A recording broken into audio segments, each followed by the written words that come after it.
مولایا صلی وسلم دائما ابدا علی حبیبک خیر الخلق کلہم۔ سامعین کرام، آج کی نشست کا موضوع خوف خدا کی اہمیت۔ خوف خدا، خشیت الہی، تقوی، یہ تقریباً ایک ہی معنی کے لیے مختلف الفاظ ہیں، یعنی خشیت الہی، خوف خدا اور تقوی، یہ ساری چیزیں جو ہیں اس کا تعلق جو ہے دل سے ہے۔ یعنی ہمارے دل میں اگر خوف خدا ہوگا اور تقوی ہوگا اور خشیت الہی ہوگی، وہ اس کے تحت جو کام بھی ہم کریں گے اللہ تعالیٰ کو وہ مقبول ہوں گے۔ لیکن اگر ہم کوئی بھی نیک کام خشیت الہی کے تحت نہ کریں، تقوی ہمارا ملحوظ خاطر نہ ہو، یعنی اللہ تعالیٰ کی خوشنودی ہمارا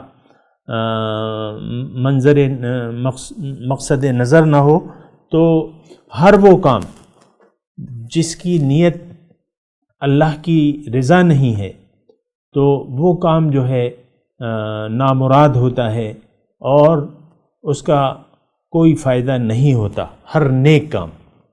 اور آپ کو یہ معلوم ہے سامعین کرام کہ انما الاعمال بالنیات، اعمال کا دار و مدار جو ہے وہ نیتوں پر ہے، اور نیت دل کے ارادے کا نام ہے، اور دل کا ارادہ اس وقت تک صحیح نہیں ہو سکتا جب تک اللہ تعالیٰ کی خوشنودی آپ کا نصب العین نہ ہو، اللہ کی رضا آپ نہ چاہتے ہوں، بلکہ آپ کا مقصد باطل ہو، یعنی دنیا ہو یا کوئی اور وجہ ہو، لیکن وہ ناکام ہوگا اور وہ فضول چلا جائے گا۔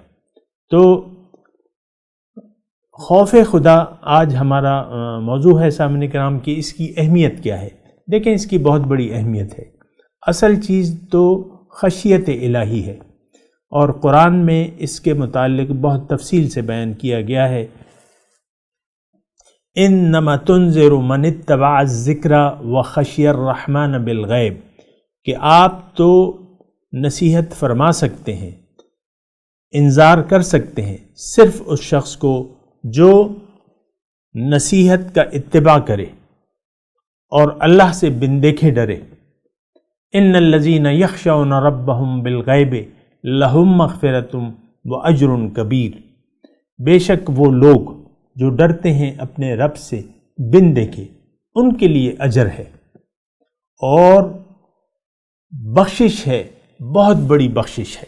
تو بہرحال اگر ہم اللہ تعالیٰ کی بخشش چاہتے ہیں، اپنے گناہوں کی معافی چاہتے ہیں، تو وہ خشیت الہی کے تحت زندگی گزارنے سے ہی ممکن ہے۔